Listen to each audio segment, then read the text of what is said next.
It's time for Lumberjacks!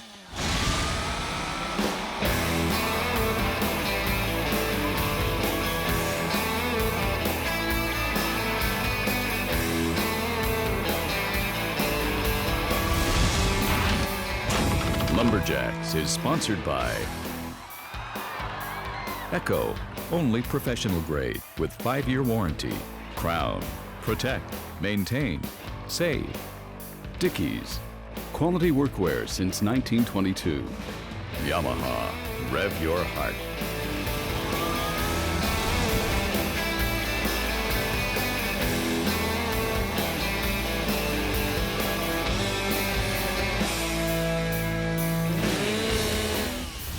We're up here in beautiful wine country of upstate New York, the Steuben County, and the little town of Bath on your annual Community Expo. We're here for the Lumberjack competition put on by the New York State Lumberjack Association, a fantastic field of competitors. Hi, I'm Bill Deba with my co-host, Lumberjack sport analyst, and Gary, you're a New York guy. Who knows this field of competitors better than Gary Hammond here? In this first week, we're covering the standing block chop. Strong field of axemen here. Who do you like in the field? Oh, I like Dave Jewett always. He's an excellent competitor. Dave Engasser's an excellent competitor as well. Chris Henning's a very competent axeman. Matt Marks, it's going to be a real close race. These guys are all very skilled.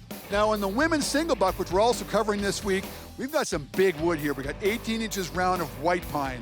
You know, some of the women, veterans, have covered this wood before, cut this wood before, but some of the younger women haven't. Are they going to struggle? They'll struggle a little bit, I think, just getting a feel for the wood and how to pace themselves accordingly to get through the block. But like you said, Julie Miller, Peg Engasser, Tracy Henning, they're all very competent. They've done this many, many times. Some of these young girls are going to have to learn to keep their pace up and keep sawing strong. Otherwise, they're going to be in a lot of trouble by the time they get to the bottom. Well, here in the Southern Finger Lakes region of upstate New York, they are brilliant for their winemaking skills, their Flusher museums, and all kinds of fresh air adventures, including some fishing in the beautiful Kuka Lake, where they got 22 miles of shoreline and all kinds of freshwater fish that are available to the sportsman or the amateur angler. In the summertime, they've got a wine festival in July. In the fall, they've got a wine glass marathon. They've also got a Finger Lakes Beer Festival in October. I like this place. Well, one of their mottos is they want you to come back time and time again with something new to do every time you visit the beautiful little community here in the Steuben County. And you know what? Every festival, they got to get started with a parade. And here we are in downtown Bath for the Lumberjack competition. But they've also got a parade.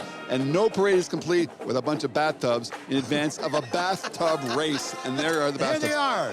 Well, they have a bathtub race to get things started, but we're here for the Lumberjack competition. We're joined here this weekend by our beautiful friends from Expo USA joining us here, and we're going to get started with the standing block chop. Well, this is actually the first of 10 events. There's $9,000 up for grab. Over 40 competitors, Bill. This is going to be the top 5 heats in the standing block. Tim Keach against Dave Engasser, heat number 1. And these guys have been friends for years. 30 years they've been competing. They started in the 80s at community college. Engasser versus Keach. I don't know how many times I've seen it. We're going to find out here at the Bath Community Expo who is the king of the castle in the standing block. Okay, there they go. The cage is in, and they are now starting to work on the front side of the wood. The biggest thing is just trying to clear as much wood as possible, then move over to the back side of the wood. And keep their lines. See, both guys have pretty good lines. They turn at the exact same time, Stuart. Good job there. Tim Keach versus Dave Engasser. Looks like Engasser's got a little bit more of a pace and hitting a little bit harder right now than Tim Keach. Yeah, he's slowing down. Keach is slowing down. Who's going to drive? And it is. It is Dave Engasser with a 1965, and it looks like Tim Keach just having a little bit of trouble there. And it looks like Dave Engasser is the winner of this battle. So I counted 8 and 8. Was that exactly what you were looking for? Even in Canadian, yeah, 8 and 8. I was hoping for 8 and 6, but I threw that scoop in the back, and I started hitting high on, well, both of them. You see there's a line drawn on there, and I intended to hit that, but I missed it evenly on both sides. So, and then doing the same in the front, so it should have come in 4 or 8 and 6, but I'm not much of a chopper, so I'll take it. Well, that's not quite true. Dave Engasser was a very good chopper, and he talks about 14 strokes versus 16 strokes. It does obviously increase your time, but it's important to maximize your efficiency and hitting your lines in the chopping game. Well, here we are in heat number 2. The time to beat is 1965. Matt Marks, Mike Esch, and Wally Roberge. Fantastic start by all three. Looks like Esch and Marks are both on their backside. Wally Roberge just a little bit behind, but he's trying to play catch-up. Well, let's take a look at the other two as we get down to the time frame. Who's going to be dropping it first? And it is Marks. Look at the time, 17:05. He's in the lead. Matt Marks and Mike Esch, stroke for stroke, right from the beginning of the heat to the end. What a great race. That was a great race there with Mike Gesh. It was almost like mirror images of each other, but you didn't seem happy at the end. No, it really wasn't. I actually opened up a very large knot. You can see in the front of my block. Kind of forced me to put the drivers in and get around. So. Well, he makes a great point there. When you open up a block and you see something in there that you don't really like a big knot like there, you've got to modify your plan. He may have been planning on doing it 8 and 6. He ended up doing a little bit less work in the front and leaving it to the back where the wood was probably a lot more clear. Well, it sounds like you could have got a little bit better time on that, but let's get into heat number 3 because the time to beat 17:05. It is Dakota Roberts, Wally Roberts' son, and Jason McCaden. Well, Jason McCaden, you can see him there with some short pants and some guards on his legs. Earlier in the day, he had a little bit of a mishap with his axe he's using right now, but he's not holding him back as he's ready to finish things off. And he's putting in the drivers right now. Who's going to be dropping the wood first? And it is Jason McCaden, 17:66, not fast enough to take the lead at 17:06, the time to beat. And Robards clocks in with a 21.14. Just tell me about your backside, because you were stroke for stroke. You picked up, your wood was really moving on the backside. Tell me about that a little bit. Yeah. Well, the backside, I think I put the softer wood in, so it came off. It was a really great block. That's why I wanted to cut it. So. Well, he may not be tough as a Canadian hockey player, but he is still pretty tough with a 17.66. Halfway through the standing block shot, Matt Marks is leading the way. Now here's Will Roberts in the first heat of the double buck. Okay, so it's going to be 2 cuts. We have team number 1, Simcox and Sikora, Marshall and Roberts on the second team. 4 different guys, 3 different states, Pennsylvania, New York, and New Hampshire, all being represented in this. And it's 2 cuts, so a lot has to go in the transition from cut 1 to cut number 2. And look at Marshall and Roberts there. Didn't get through the first cut before they headed to cut number 2. Now they still have to be able to get 2 full cookies on this, and it looks like the clock is stopped at 10.2. We're going to have to go to the officials on this, and it looks like Simcox and Sikora having troubles. Yeah, so Jason, the head judge, had a good look at your cuts there, and what was the decision? No cut. Broken cookie. And can you elaborate a little bit more on that? Well, we got a little crazy towards the end of the first cut. And we were cutting a little bit of an angle, and we just cut out right at the bottom. So we probably cut it, but it turned into sawdust. And there was no evidence that we had a full cut. So. Well, you can see by the video evidence there that they had an opportunity to cut that first cut. They made a decision to go to the second cut. They did not get 2 complete discs, and therefore a DQ and a blistering time to beat now. Blistering time. 22.25 seconds going into heat number 2. Henning and Marks up against McCadden and Shank. Look at Chris Henning and Matt Marks on the left-hand side. Flawless through the first cut, well underway in the second cut here. They are going to lower the time to beat. They come in with a 9.40 and an excellent second heat for Chris Henning and Matt Marks. It's nice to see somebody beat that 22.25 seconds. So there's always a discussion after the cut about what could have gone better, what could have gone, what went wrong. But I counted 8 strokes to the saw in the first cut, 11 strokes in the second cut. What happened in the second cut there? It was a transition problem. When we set up the saw, I was at a little bit of an angle. So what it did is it bound in the wood as we were cutting. So we couldn't put as much straight down pressure on as we needed. It was more of like a kiltered, So it definitely hurt us. Maybe a second or 2. We haven't trained as much as we should have been.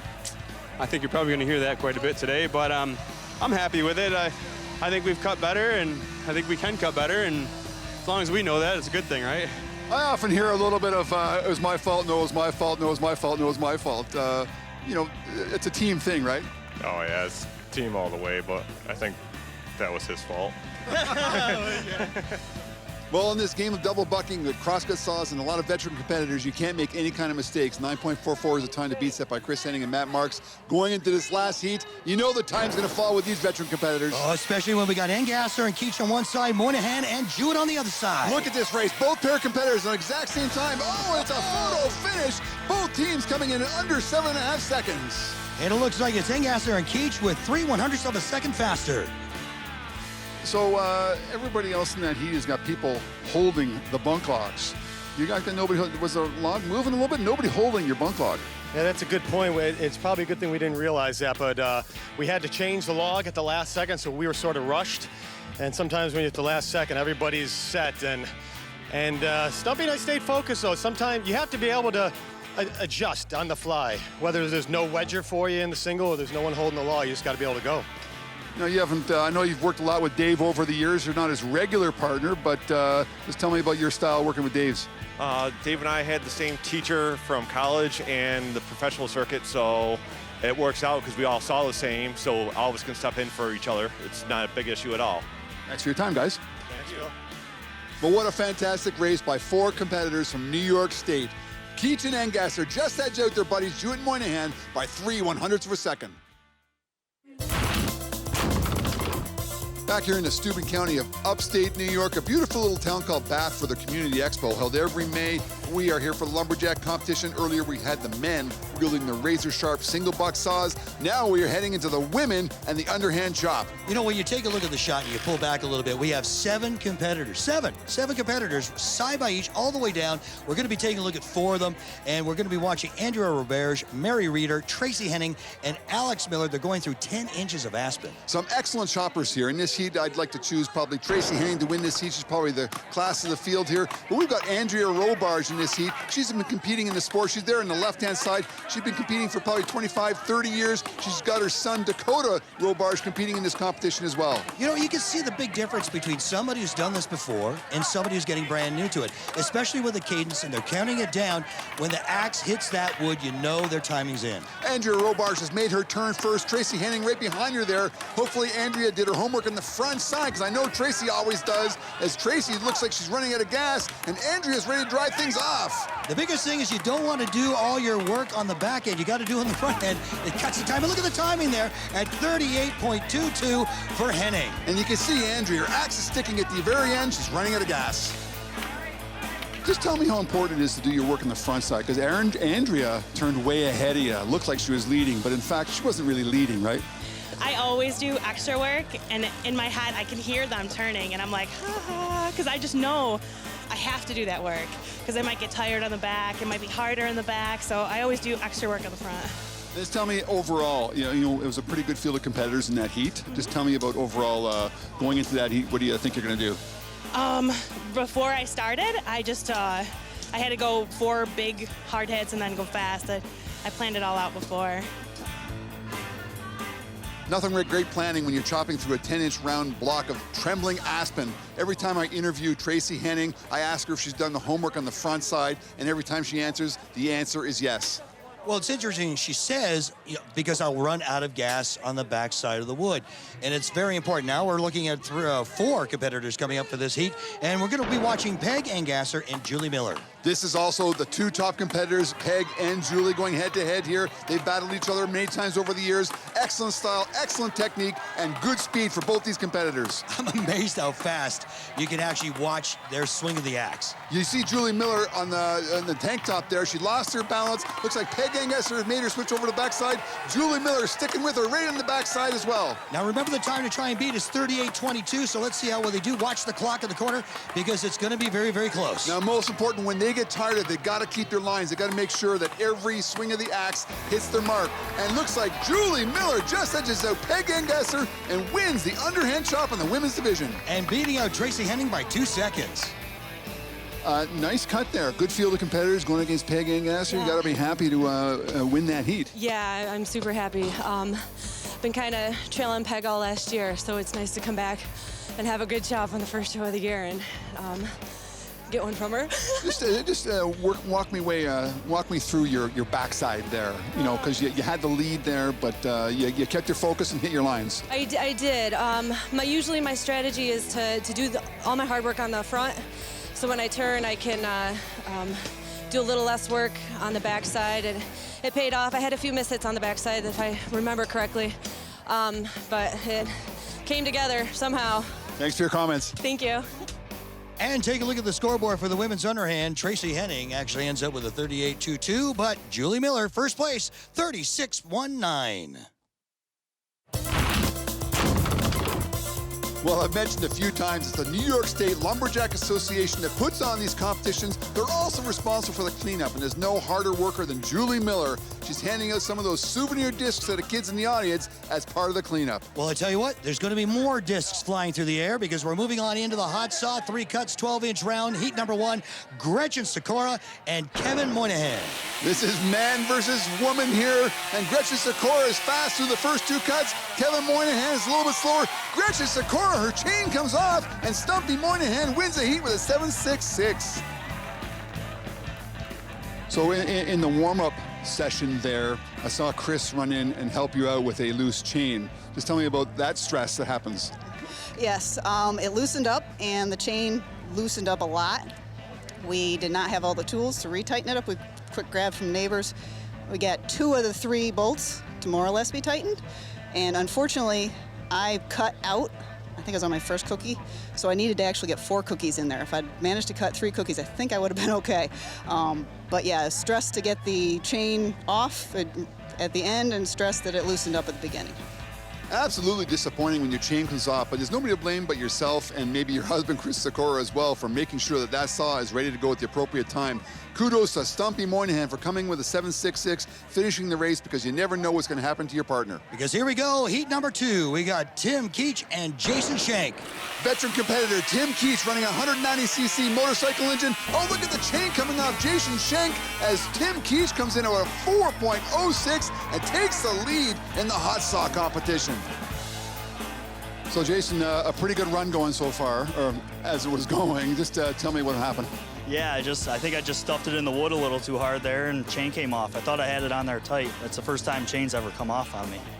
Is it possible that that chain is too tight? It just won't come off if it's tight enough. If it's too tight. I don't know if it's possible or not. Usually not. No. Usually, if they're loose, they come off. But I don't know what that was. I'll have to go back and look at the video, I guess. Well, looking at the video, it looks like he did, as he originally said, stuffed it in there a little bit too hard. Very aggressive on that 3rd cut. I don't think he had the same problem that Gretchen Sikora had, where a real loose chain caused it to come off. It was probably on there, but he was too aggressive on the 3rd cut. Well, let's get set now for heat number 3. We got Chris Sikora and Mike Esch. Chris Sikora is excellent in the hot saw, but he struggles right out of the gate. Look at Mike Esch motor through that.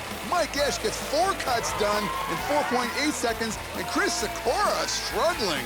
That 4 cuts is going to cost him. Mike saw running well, but just tell me about taking 4 cuts. Yeah, I just got a little offline. I think it was the upcut. I can't really remember which one I cut out on, but I got a little offline and had to make a 4th cut. So I was running great. Other competitors' pull cord hit me on the start, so that kind of distracted me a little bit. I saw that too, and I'm watching, and as you know, in hot saw, with a bunch of people going, all hell's breaking loose. So the pull cord hit you. Yeah, it hit me on the left arm, yeah. That's not good luck in any way. But to that extent, you finish your cut, you got a legal time? Oh, yeah, I have 3 good cuts here at the end. Thanks for your time. You're welcome. Well, an untethered pull cord is a very dangerous situation. There's really no excuse for it. I've seen it happen a couple of times over the years, and that could have hit Mike Esch right in the bar of his chainsaw. Well, let's hope it doesn't happen again. This is a heat number 4 of 5. It's Brett Smith against Jason McHadden. And remember, the time to beat is Keach's 4.06. Great start there by Brett Smith on the left-hand side, and a wonderful cut at 5.2, but still not going to take over the lead, set by Tim Keach in the 2nd heat. You know, Bill, it looks like Jason is just struggling. Pretty clean cut there. Still a lot of good cutters to come, but you got to be happy with that cut. I was extremely happy with that cut, but there's a lot stronger competitors coming up behind me, and the wood was nice and clean, and I had a good run. It's not my saw no more. Could you just tell me about that saw? I was going to ask you about what you're running there. It's an RM250. I built it last year, and I just sold it today. So technically, it wasn't my saw. I just ran. So that's a good story. Thank you. Yep. You're welcome. Well, whoever bought that 250 motorcycle engine that's turned into a chainsaw is going to have a nice little piece of machinery. Hope they win some prize money down the road. Well, Bill, here we go. Into the 5th and final heat. Time to beat is 4.06, set by Keach. It's Dave Jewett and Will Roberts. I've seen Dave Jewett win many competitions over the years. Look, he puts that saw in there. And Dave Jewett, on his 3rd cut, he struggles a little bit. Going to cost him the victory. He comes with a 4.40. Will Roberts right behind him there. I agree with you, Bill. That 3rd cut will cost him the win. I should say you were in attack mode there, but it certainly wasn't flawless there. I mean, you had a couple of hiccups. Yeah, well, you have to attack it. You know, this crew is such a bunch of talent here, and it's not a huge log, so you got to be into it quick. And I made the mistake of letting off the throttle. I mean, you got to have more guts than that. You got to be full throttle. And I let off on the 3rd cut, and I put it in, and then I had to kind of let the engine come back up. So I'd love to have that cut over again. It's not a bad start, but it's a little out of control. Yeah, so it was a tough crowd. That's not going to be a winning cut by any stretch, because I think there was a few flawless cuts out there. Absolutely, yeah. You're going to get times a full second, at least faster than that. But you know, that's the way it is. If you go careful, you're not going to make money anyway. Well, with the hot saw in the books, congratulations have to go to Matt Marks in an earlier heat with an incredible time of 3.91 seconds. And our crown pivotal point goes to Tim Keach with that 4.06 second place hot saw competition in a fantastic field of competitors. It jumped him into the conversation for the top 5 in the overall standings. What a great competition. A tie for 4th between Keach and Roberts. Marks ends up in 3rd place with 200 and Gasser with 350 points. And our K100 Lumberjacks of the day include Peg Angasser with a total of 425 points in the women's division, and Dave Jewett, the K100 Lumberjack of the day, with 400 points. Dave, good show put on by the New York State Lumberjack Association. Great cast of characters, a lot of talent here. Lumberjack of the day, you beat a solid field. Absolutely. I've actually never done real well at this show here in Bath, and I kind of changed my mentality, I guess, when I showed up today. And it started off with a good axe throw. I actually threw the axe 9 times and hit 8 bullseyes. And I thought, you know, I got some good overall points here. Let's try to keep that momentum, and it paid off. And you're a single buck. I mean, you're a world-class competitor in a single buck. Shopping, just tell me a couple of other events that you were surprised to do so well. Well, I was surprised to do so well. Probably my standing block has been on and off. I did well there. Again, the axe throw, I was surprised how poor I actually did in the underhand chop. They pay back 10 spots, and I was not in the top 10, so I had a lot of points to gain back, and I got a 3rd in the hot saw, and that got me those points to kind of get over Dave Engasser, because that's the guy normally you're going to see on top. But again, I say it came down to that axe throw. Thanks for your time. All right, thanks, Bill.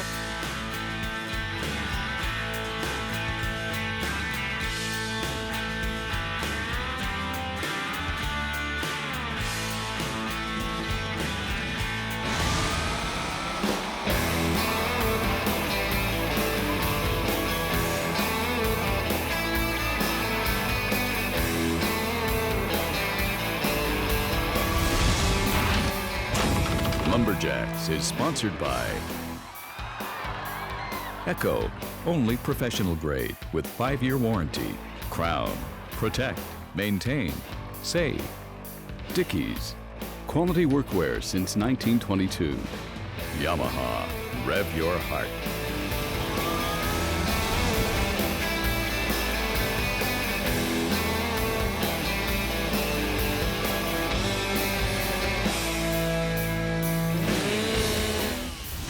One of the problems people have with their power saws is they run an incorrectly adjusted chain. Too much tension in your chain will rob power from your engine. Too little tension in your chain, as you'll see here, there's a big sag in the chain. It's a very dangerous situation. That chain can come off and cause a lot of damage. A properly adjusted chain, you'll pick up on the chain and you'll see just the tips of the drivers. A properly adjusted chain is a much more efficient operating machine, and it's a lot safer unit to run.